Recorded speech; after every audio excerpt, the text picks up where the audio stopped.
Hi, folks. This is Ron Capps. A lot of people know me as the NicheProf.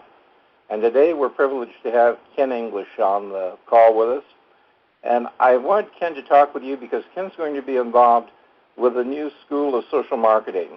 And Ken has been developing a very solid reputation as someone that is using audio through BlogTalkRadio as a way to not only brand himself, but to help other people. So before we get into the call right now, Ken, tell the folks a little bit about your background, where you come from, and how you came to get involved with BlogTalkRadio. Well, sure, Rod. Thank you very much, and thank you for the opportunity. A few years ago, I got involved with actual radio by chance. I was in Miami, or I live in Miami, and the idea of international trade was starting to develop, and I found sponsorship to put a radio program on the air.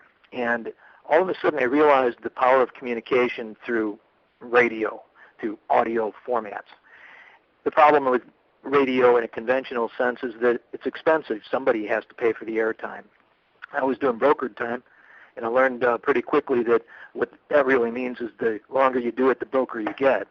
So I backed off of the buying of the time, and just as I was getting away from that, the Internet was starting to be much more developed, and they were talking about streaming music and streaming the radio programming. But there was the question of legality, of who owns what information.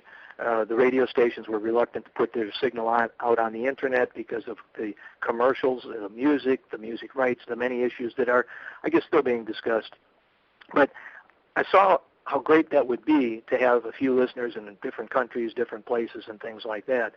And so it was something that I was aware of. Technology wasn't really there for the average computer user. Blog Talk Radio changed that. I'm getting directly to that right now. We can back off a little bit. But what I found when I went to an Internet marketing conference, and I heard somebody talk about this, some fellow by the name of Willie Crawford, that at that time I hadn't heard of. And I thought, well, if they can put a show on, maybe I can too. And sure enough, it became an opportunity to have your own program. In fact, they've got a platform where if you got enough money, you can buy your own system and set up a radio station. So it's really quite a fascinating thing. But aside from that, my background is promotion, mostly from a tourism perspective too. But after a while, people don't really care about that much in the past. So we'll come back to you.